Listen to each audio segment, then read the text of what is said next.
देखिए, मैं मौजूद हूँ इस टाइम सलूम्बर में, और सलूम्बर के विषय में आपको बता दूं कि ये एक आदिवासी क्षेत्र है और हम इस टाइम एक सलूम्बर के डीप इंटीरियर गांव में हैं और यहाँ पे हम पहाड़ के ऊपर बैठे हुए हैं और मेरे साथ में मौजूद हैं भारतीय आदिवासी पार्टी के उम्मीदवार जितेश कटारा। सलूम्बर विधानसभा क्षेत्र, अमृतलाल मीणा का एकाएक चले जाना, सीट का खाली हो जाना, उपचुनाव में आपको फिर एक मौका मिल गया 1 साल के अंदर अंदर दोबारा। कैसे देखें, क्या है ये क्षेत्र, पूरी बात अपनी समझाने का प्रयास करें। सबसे पहले आपके चैनल के माध्यम से सलूम्बर विधानसभा की सर्व समाज की देवतुल्य जनता को मेरी ओर से नमस्कार, जोहार। सलूम्बर विधानसभा जो क्षेत्र है वो आदिवासी बाहुल्य क्षेत्र है।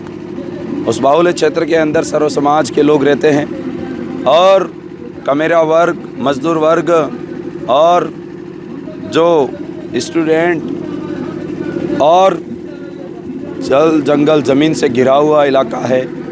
यहाँ से चुनकर जाने वाला हर सदस्य विधानसभा में जाकर के अपनी टिकट को बचाने के लिए बोलना बंद कर देता है, जिसकी वजह से ये इलाका आज तक और अभी तक उठ नहीं पाया है।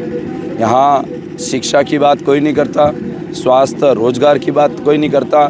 यहाँ से अधिकतर युवा अपनी पढ़ाई लिखाई करने के बाद उनकी योग्यता के अनुसार उनको यहाँ नौकरी पैसा नहीं मिलता है, जिसकी वजह से वो यहाँ से बाहर पलायन करके अपनी नौकरी पैसे के लिए जाते हैं। पर जितेश, यहाँ पे अमृतलाल मीणा की पत्नी से मेरी बात हुई, उनका कहना है कि अमृतलाल ने महिला सशक्तिकरण के लिए काम किया। 2000 से वो सरपंच हैं, कभी अमृतलाल ने टोका नहीं। वो बता रही हैं कि यहाँ पे बहुत कुछ किया उन्होंने, विकास के बहुत सारे काम किए। महिला सशक्तिकरण का काम अपने खुद के विधायक होने के बाद पत्नी को सरपंच बना देना, घर में विकास कर लेना महिला सशक्तिकरण होता है। यहाँ पर हर एक महिलाओं के साथ हर रोज़ अत्याचार हो रहा है। बहुत सारी बालिकाएं जो रेप करके मार दी गई, उनके लिए कोई नहीं बोला। हर रोज़ महिला जो आज ऐसा इलाका है जहाँ रोड नहीं है और वहाँ से डिलीवरी के समय में उनको जोली में डाल करके हॉस्पिटल तक पहुँचाया जाता है और हॉस्पिटल से यहाँ हॉस्पिटल की सुविधा नहीं है। उदयपुर पहुँचाते पहुँचाते दूर है इलाका, वहाँ जा कर के महिला मर जा रही है, ब्लड की कमी की वजह से मर जा रही है। तो ऐसी सारी समस्याओं से आज ये इलाका घिरा हुआ है और वो खुद कहते हैं कि महिला सशक्तिकरण के लिए घर में सरपंच बना देने से महिला सशक्तिकरण के ऊपर काम नहीं होता है। ये बात नहीं करता। सलूम्बर में लगभग 3,04,000 के आसपास वोट है और एक बड़ा वोट जो है वो आदिवासी क्षेत्र का है। किस तरीके से वोट जो है वो कन्वर्ट होगा? आदिवासी वोट बंटने के आसार नज़र आ रहे हैं, पूरा प्रयास किया जा रहा है आदिवासी वोटों को बांट दिया जाए।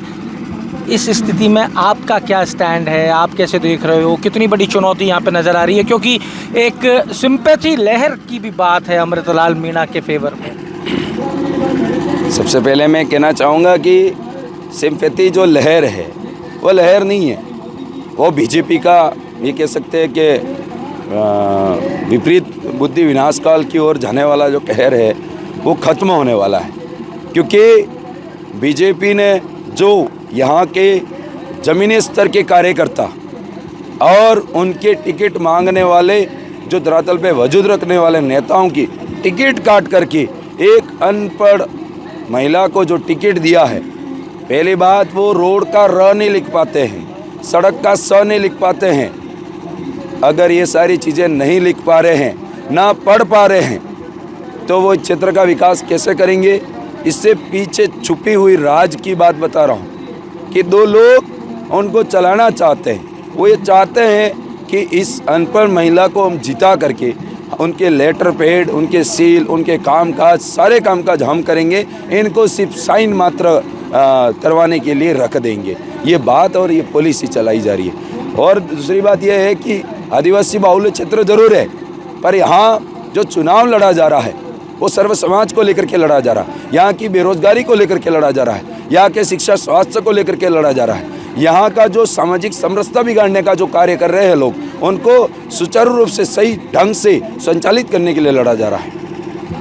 आपने कहा कि एक महिला जो खड़ी है भाजपा की तरफ से वो अनपढ़ है, पर वो महिला का ये कहना है कि जब महिला घर चला सकती है तो विधानसभा क्यों नहीं चला सकती? विधानसभा का विकास क्यों नहीं कर सकती? महिला घर चला सकती है, मानते हैं, पर वहाँ विधानसभा में जाने के लिए आज बहुत सारे ऐसे कार्य करवाने होते हैं, वो लिख नहीं पा रही है, वो बोल नहीं पा रही है, वो अपने खुद के शपथ पत्र को नहीं पढ़ पा रही है, तो रसोई में तो कम से कम ये तो नहीं करवाया जाता है। वहाँ के लिए वो सक्षम है, अभी उनकी उम्र हो चुकी है, उनको घर बैठना चाहिए, उनके बच्चे हैं, उनकी आगे का देखभाल करना चाहिए, उनकी उम्र है, उनके पोते पोतियों के साथ में रह सके। आज वो विधानसभा की कमाल संभालने, ये वो नहीं संभालना चाहते कमाल। ये दो पूंजीपति लोग जो उद्योगपति है, जो सिर्फ उनको इशारे पे चलाना चाहते हैं, उनकी राजनीति है, उनकी दुकान चलाना चाहते हैं, ये उनका रोल नहीं है इसमें। एक टफ लड़ाई होने जा रही है। एक तरफ आप अकेले हो, संगठन है आपका, इतना राजस्थान में संगठन की पकड़ नहीं है, एक सांसद है आपका, दूसरी तरफ पूरी सरकार है राजस्थान की जो निरंतर सलूम्बर पे फोकस करे बैठी है, क्योंकि सलूम्बर एक नाक का सवाल है। सीट थी भाजपा की, हाथ से नहीं जानी चाहिए किसी भी सूरत में। मुख्यमंत्री निरंतर फोकस कर रहे हैं, दौरे कर रहे हैं। ऐसी स्थिति परिस्थिति के अंदर कैसे देख रहे हैं जितेश कटारा कि यहाँ से कितनी टफ फाइट दे पाएंगे और कैसे निकलेगी ये सीट जितेश के हाथ? सबसे पहले ये सलूम्बर विधानसभा का उपचुनाव है, ये जितेश कटारा नहीं लड़ रहा है। यहाँ की आज तक की दुविधा है, यहाँ के तमाम जनता की जो आज समस्याओं के मामले में, जैसे बहुत सारी समस्या है, आप ये कह सकते हैं कि आज उनकी कोई भी बात होती है ना तो उनके थाने चौकियों के अंदर सुनी जाती है, उनके ऊपर ज़बरदस्ती मामले मुकदमे दर्ज कर दिए जाते हैं, और ऐसे मामलों में युवा यहाँ का कलंकित हो रहा है, जिसकी वजह से वो आगे कोई गवर्नमेंट जॉब के अंदर वो नहीं कर पाता है, अप्लाई नहीं कर पाता है। मैं ये कहना चाहूँगा कि मैं यहाँ पर मजबूत हूँ। मजबूत इस बात से लेकर के हूँ, कांग्रेस पार्टी पहले से बढ़ चुकी है, टूट चुकी है, और वो चाहते नहीं है। आज मुझे बताइए कि कांग्रेस का जो अभी का उम्मीदवार है, उन्होंने कभी बगावत की थी, बागी बन गए। दिग्गज जो नेता हैं जिनको टिकट मिली थी उनको हराया था। जितने वोट वो बागी बन के लाए थे, उतने ही वोटों से कांग्रेस के दिग्गज नेता हारे थे। तो स्वाभाविक सी बात है, अब वो नेता उनको जिताने के लिए थोड़ी काम करेंगे, उनके लिए माला फूल लेकर के थोड़ी खड़े रहेंगे, और वो नाराज है। उनको यहाँ के स्टार प्रचारक के तौर पे उनकी जो लिस्ट है उसमें भी उनका नाम नहीं है। दूसरा, बीजेपी ने जिस उम्मीदवार को खड़ा किया है वो काबिल नहीं है, वो मीडिया के सामने हो, लोगों के सामने हो, और यहाँ की जनता जान रही है। हमारा इलाका पहाड़ी क्षेत्र है, और पहाड़ी क्षेत्र में अगर कभी दौड़ करके हमारे बीच में किसी का आना होगा तो वो महिला नहीं आ पाएगी। तो उसके लिए हमारा जो व्यक्ति है वो जीतू कटारा है, उनको ये पता है और उन्होंने ठान लिया है, और इस बार वो भरपूर तरीके से जवाब देगी। 50,000 से ज़्यादा वोट आए थे पिछली बार, 80-85 हज़ार पे यहाँ जीत हारों का फैसला हो जाएगा। अभी भी वही समीकरण रहने वाला है। ये 50,000, 80,000 और 90,000 में कैसे बदलेंगे और क्यों बदलें? आप रुझान देख सकते हैं, जहाँ पर भी कार्य हो रहे हैं, जहाँ पर भी आज जो नुक्कड़ सभाएं हो रही है, उसके अंदर जो जन समर्थन मिल रहा है, लोग रोड पे खड़े होकर के इस कदर उम्मीद करके बैठे हुए हैं कि वो सोच रहे हैं कि हमारा मुखिया ऐसा कैसा है, हमें देखना है, हमें माला पहनानी है, और उससे एक आश और उम्मीद लेकर के जनता बैठी हुई है। मैं निश्चित तौर से अपने आप से दृढ़ संकल्पित हो चुका हूं, और जनता ने ठान लिया है कि इस बार अगर सलूम्बर की तकदीर और तस्वीर बदलनी है तो युवा और जागरूक और कर्मठ व्यक्ति और बुलंद आवाज़ को हमें विधानसभा भेजना पड़ेगा। कल भाजपा प्रदेश अध्यक्ष मदन राठौड़ आए थे यहाँ। मदन राठौड़ ने हमसे बातचीत की, क्योंकि राजकुमार रौत ने एक बड़ा बयान दिया था। उन्होंने कहा कि राजकुमार रौत समाज को बांटने का काम कर रहा है। क्या जितेश कटारा, राजकुमार रौत, अनिल कटारा इसी लाइन के ऊपर आगे बढ़ रहे हैं क्या? और मदन राठौड़ के स्टेटमेंट को कैसे देख रहे हैं? हम लोग अगर जल जंगल ज़मीन, शिक्षा व्यवस्था, पानी की सुविधाओं और अन्य सारी सुविधाओं के बारे में बात करते हैं तो समाज कैसे बट रहा है? ये मदन राठौड़ जी जो यहाँ आकर के इस जनता के साथ जो ओछी राजनीति कर रहे हैं, उनको मैं कहना चाहता हूँ ये राजनीति चलने वाली नहीं है। आप यहाँ अपने जब्बे पजामे सफ़ेद सफ़ेद पहन करके आप घूम सकते हैं, आपको यहाँ का वोट नहीं देने वाले, क्योंकि उनको पता है, जनता समझ चुकी है कि जिस तरीके से आपका मन काले कोयले की तरह इन जनता के लिए है, वो जान चुकी है, वो आपकी लुभावने, आपके लालच के अंदर नहीं आने वाली। तो ये कहते हैं कि आप लोग स्टेटमेंट देते हो आदिवासी हिंदू नहीं है, ये समाज को बांटना नहीं है, तो क्या है? आज यहाँ की जनता को सबसे ज़्यादा किसकी ज़रूरत है? धर्म की ज़रूरत है या फिर पानी की ज़रूरत है? आपको और मुझे भी अगर शाम को खाना पानी चाहिए था तो वो ज़रूरत है। उसके लिए बात करने वाला व्यक्ति कौन है? उसके ऊपर हम लोग काम कर रहे हैं। तो समाज को बांटना कैसे हुआ? धर्म को बांटना कैसे हुआ? कि समुदाय को बांटना कैसे हुआ? सर्व समाज के लोगों के लिए अगर उन्होंने कह दिया कि ये मुद्दा उठाना है तो मेरी कलम की ताकत जो जनता दे रही है वो कलम चलने से क्यों रुकेगी? इस बात को लेकर के हमें सोचना पड़ेगा। वो लोग जो अपनी राजनीति करते हैं जिनको टिकट कटने का डर रहता है और टिकट उनके बहुत सारे लोग हैं जिनकी टिकट कट चुकी है, तो उनको समझना चाहिए और उनके ही जो नए प्रत्याशी बनाए गए उनको भी समझना चाहिए। जब तक वो ऐसा ढगोचला जब तक रचेंगे नहीं, तब तक बोलेंगे नहीं, तब तक उनकी टिकट बची रहेगी। कल मदन राठौड़ ने एक कहानी सुनाई थी। उन्होंने कहा एक चूहा था, वो संत के पास गया, हाथ जोड़े और संत ने शेर बना दिया। प्रोसेस हुआ, एक शेर बन गया। शेर बन के उसके दिमाग में ख्याल आया इस महात्मा को ही खा लूँ, इसका तो खून अच्छा है। तो महात्मा ने उसी टाइम उस शेर को वापस चूहा बना दिया। मदन राठौड़ ने कहा कि आपने भी एक चूहे को शेर बनाया है और अब समय आ गया कि आप वो मंत्र पढ़ो और वापस शेर से चूहा बना दो। कैसे देखें इस स्टेटमेंट को? राजस्थान की बीजेपी सरकार ने तीसरी पंक्ति में बैठे हुए व्यक्ति को जो चूहा था उसको उठा करके यहाँ पर सीएम बना दिया, सीधा सरपंच से उठा करके। तो मैं ये कहना चाहूँगा, उसको खुद को पता नहीं है बेचारे को। रात को जिस दिन बने थे उनको खुद को यकीन नहीं हो रहा था मैं मुख्यमंत्री बन गया। अगर एक सरपंच को उठा करके आप सीधा मुख्यमंत्री बना दोगे तो वो उस बैलेंस को पहली बात तो जान नहीं पाएगा, समझ नहीं पाएगा, है ना। और जो आज जो जिनको बना दिया गया तो वो पर्ची पे ही चलेंगे ना। अगर उन्होंने संघर्ष किया होता, पहले एमएलए बने होते, फिर एमपी बने होते, फिर कहीं जाकर के राज्यसभा के सांसद रहे होते, फिर आगे बढ़े होते तो सीएम की दावेदारी की होती, तब एक सीढ़ी दर सीढ़ी इसका चलने का वो रहता, प्रोसेस रहता है। तो वो तो किया नहीं, सरपंच से उठा करके किसी को मुख्यमंत्री बना दो तो वो पर्ची खोल करके ही तो पड़ेगा। भजनलाल सरकार पर्ची सरकार है, जब तक पर्ची आएगी नहीं तो मुंह पे काली पट्टी बांध करके बैठी रहेगी। और ये यहाँ पर यही करने वाली है। और अभी लेटर पैड लिख रहे हैं कि हम ये कर देंगे वो कर देंगे। एक नंबर के चोर लोग हैं, झूठे लोग हैं, ये जनता समझ चुकी है उस बात को। 12 महीने में भजनलाल सरकार ने राजस्थान में युवाओं के लिए देखो SIT बनाई, पेपर लीक के लोगों को पकड़ा। भजनलाल सरकार ने कैलेंडर लेके आई युवाओं के लिए, भर्तियों का एक शेड्यूल तय किया गया, सिलेंडर सस्ता किया गया, पानी के लिए ERCP और यमुना पानी जल समझौता किया गया। क्या आप इस सबको भी नकार दोगे? सलूम्बर विधानसभा में क्या किया है? वोट मांगे कांग्रेस ने कि हम जिला बनाएंगे, वोट दे दिया, जिला बन गया। अभी वोट मांग रहे हैं कि हमें वोट दो, जिला रद्द कर देंगे। आपकी राजनीतिक रोटियां सेक रहे हो। वोट दो, जिला रद्द कर देंगे। हाँ, वोट दो नहीं तो वोट दो नहीं तो जिला रद्द कर देंगे, ये बात कही जा रही है। तो आपका यही काम रहेगा, पहले तो वोट दिया आपने कुछ दिया और फिर वोट नहीं दोगे तो छीन लोगे। कांग्रेस बीजेपी की ओछी राजनीति इस इलाके के अंदर नहीं चलने वाली। आप जो मुद्दे बता रहे हैं कि जो जल का काम किया, जंगल का काम किया और बहुत सारी चीज़ें, आज यहाँ पर पूर्व में कह रहे थे कि यहाँ के लोगों को जो समूह लोन लेते हैं उन महिलाओं को इकट्ठा कर करके उन्होंने सभाएं ली और कहा कि समूह लोन माफ कर दिया। आज बहुत सारे रिकवरी वाले घर घर घूम रहे हैं उनके। आज कहते हैं कि युवाओं की रोजगार की बात की जाएगी, बाहर से लोगों को ला करके जौहर माइंस पे फिट किया जा रहा है, यहाँ के लोग बाहर जा रहे हैं। कहाँ काम किया? और कहा कि किसानों का जो कर्ज है जो यहाँ पर लैम्स के माध्यम से लिया गया है उसको माफ करेंगे। आज बहुत सारे लोगों की फसल बर्बाद होगी, आज तक किसी को मुआवजा नहीं मिला। कहाँ काम कर रही है?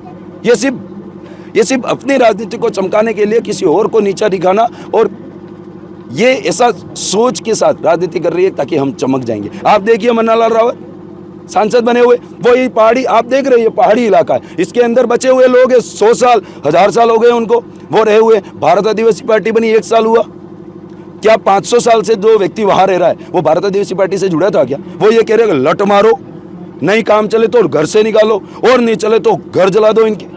ये ऊंची राजनीति करने का तरीका है। बाबूलाल जी खराड़ी यहाँ करके प्रचार कर रहे हैं, उनके वहाँ छोटे छोटे बच्चे जिनको बेच दिया जाता है, और इसलिए बेचा जाता है कि घर का गुजारा नहीं चल पाता है, इसलिए उनको बेचा जाता है। आज स्कूल की क्या व्यवस्था है वहाँ पर? कोई बच्चा पढ़ाई नहीं कर पा रहा है सही ढंग से। बहुत सारे ऐसे जो मामले हैं वो आज तक वहाँ उठा नहीं पाए, वो मंत्री बन गए, आज कुछ भी नहीं कर पा रहे, और यहाँ करके कह रहे हैं आप वोट दे दो। हद होती है इस चीज़ की। बताओ, पंचायती राज विभाग के ने अभी घुमंतुओं को पट्टे दिए, फ्री में ज़मीन दी गई, पट्टे दिए गए। यहाँ की क्या स्थिति है सलूम्बर की? यहाँ पे घुमंतु थे क्या? और घुमंतु थे तो क्या उनको वो सारी यहाँ सुविधाएं मिली? घुमंतु समाज 10 से 15 हज़ार की मात्रा में है, 10,000 से अबव है। और उनको सिर्फ कहीं जगह इनका जो कैंप चल रहे थे पंचायत में, एक कागज लाए फलाना पिता फलाना रख करके और उसके सामने फोटो खींच करके वापस ले लिया धीरे से पीछे से, ये पट्टा है, और ले जा करके पंचायत में डाल दिया। जब आपको पता है किसी का पट्टे में नाम आ जाता है, 6 महीने 3 महीने के अंदर रजिस्ट्री नहीं करते हो तो वो रद्द हो जाता है। ऐसे बहुत सारे लोग हैं जो बेचारे आज तक रोड पे बैठे हुए, उनका कोई धनी दोरी नहीं है, सिर्फ दिखावा है। सबके साथ ऐसा हुआ है या कुछ परसेंटेज? सबके साथ ऐसा हुआ। आज जिनको पट्टे मिलते हैं उसके बाद में बहुत सारी चीज़ें होती है और उनको आबादी से ही बाहर कर दिया जाता है। आबादी में थे तो पट्टे मिले होंगे ना। जितेश कटारा की क्या प्राथमिकता है? सबसे पहले ये प्राथमिकता है कि ये जो युवा हैं उनको रोजगार दिलाने का काम करेंगे, जो पूर्वी पश्चिमी राजस्थान से। सरकार का साथ नहीं होगा, कैसे दिलाओ? सरकार का साथ होना नहीं है सरकार की। मैं ये कह सकता हूँ कि हमारे राजकुमार जी रोज जो 2018 के अंदर एमएलए बने थे, कांग्रेस की सरकार थी, बहुत सारे लोग कह रहे थे बैठने के लिए कुर्सियाँ नहीं है। काम किया उन्होंने, काम करने के बाद में 200 विधायकों में से नंबर टॉप 2 के अंदर आए। कैसे किया होगा उन्होंने? वही उसी तरीके से हम काम करने वाले, उसी तरीके सरकार कोई भी हो। पर आप ही के यहाँ के मंत्री हैं बाबूलाल खराड़ी, कल उन्होंने बड़ी सभा के अंदर आरोप लगा दिया राजकुमार राउत पे कि खुद का विकास किया है, महल बना लिया। कहाँ का महल बनाया हुआ है? ये उनको दिख रहा है। आप बताइए, मैं उनको कहना चाहता हूँ, आप किसके तो इशारों कह रहे हैं मैं तो मकान ही नहीं बना पाया। आप अपना खुद का क्या, आप पूरी जनता का विकास नहीं करा पाए। आप वहाँ पर जो रोड है खुद का छोड़ दो, खुद का हुआ होता मानते। उदयपुर के अंदर बहुत सारे ऐसे प्लॉट ले रखे, वो किसके नाम पे? क्यों? आपको गांव के लोग पसंद नहीं है। आपको गांव के लोग इसलिए ही पसंद करते हो, इतने समय तक ही पसंद करते हो जब तक वोट लेने होते। आपने तो उदयपुर के अंदर प्लॉट ले रखी है, बिल्डिंगें बना रखी है, आप तो उदयपुर के अंदर रहते हैं। आपको गांव में पसंद ही नहीं, आप जाओगे क्यों? वहाँ आपने विकास नहीं कराया जनता को, इसलिए कि बाबूलाल जी का घर ऐसा है, हमको वोट देते रहना चाहिए। अरे भाई साहब, दिल्ली में, जयपुर में बहुत सारे बड़े बड़े बंगले कर दिए, धनवान बन गए, बड़े बड़े उद्योगपति के साथ समर्थन सहयोग देकर के उन्होंने बहुत सारे ऐसे कारखाने खोल दिए और जनता को दिखा रहे मेरा मकान नहीं बना है। ये बात दिखावा कुछ और है जो वोट लेने के लिए होता है और अंदर कुछ और है। पर जितेश, ये तो स्थिति है, आदमी जीतता है चला जाता है छोड़ के। जितेश कटारा जीतता है, अगर यहाँ से विधानसभा से विधायक बनता है, जयपुर पहुँचता है, जितेश कटारा का क्या स्टैंड रहेगा? हमेशा से इसी इलाके के अंदर रहा हूँ, जिस पहाड़ पे बैठ करके, जिस मंगरी पे बैठ करके आज इंटरव्यू दे रहा हूँ, वहीं पर हमेशा रहा हूँ। मेरा खुद का घर जो आज 1 से 1.5 किलोमीटर, वहाँ बाइक भी नहीं जाती, सिर्फ मैं पैदल चल करके जाता हूँ। ऐसी ही जनता इस सलूमर विधानसभा के अंदर है और उन्हीं की यही स्थिति है। कम से कम मैं यहाँ की जो जनता है उसकी समस्या को जान रहा हूँ और वही बात ले जाकर के विधानसभा करूँगा और यहीं बीच में रहने वाला, मैं कहीं नहीं छोड़ के जाने वाला। मेरा गांव है, परिवार है और मैं यहाँ पैतृक जमीन है मेरी, और यहाँ सलूमर विधानसभा जो मेरा पूरा परिवार है, इसको छोड़ करके मैं कहीं नहीं जाने वाला। देखिए, जब हमने इस बातचीत की शुरुआत की थी तो जितेश कटारा और मैं अकेले बैठे थे पहाड़ पे, और अब ये देखिए ये पहाड़ जो है ये लोगों का पहाड़ हो गया। लोग यहाँ खिंचे चले आए जितेश कटारा के पास में। जितेश कटारा ने एक बात स्पष्ट कर दी है कि मैं अगर जीतता हूँ तो मैं वही रहूँगा जो मैं आज से पहले था। इस पहाड़ पे बैठता रहा हूँ, इन लोगों की तरह रहता रहा हूँ, इन लोगों की तरह रहता रहूँगा। इनकी समस्या मेरी समस्या है। मैं चुनाव खुद के विकास के लिए नहीं, इनके विकास के लिए लड़ रहा हूं और जनता से उम्मीद करता हूं कि जनता 13 तारीख को समर्थन देगी। तो जुड़े रहिए हमारे साथ। अमर उजाला के लिए सलूमबर से मैं आशीष।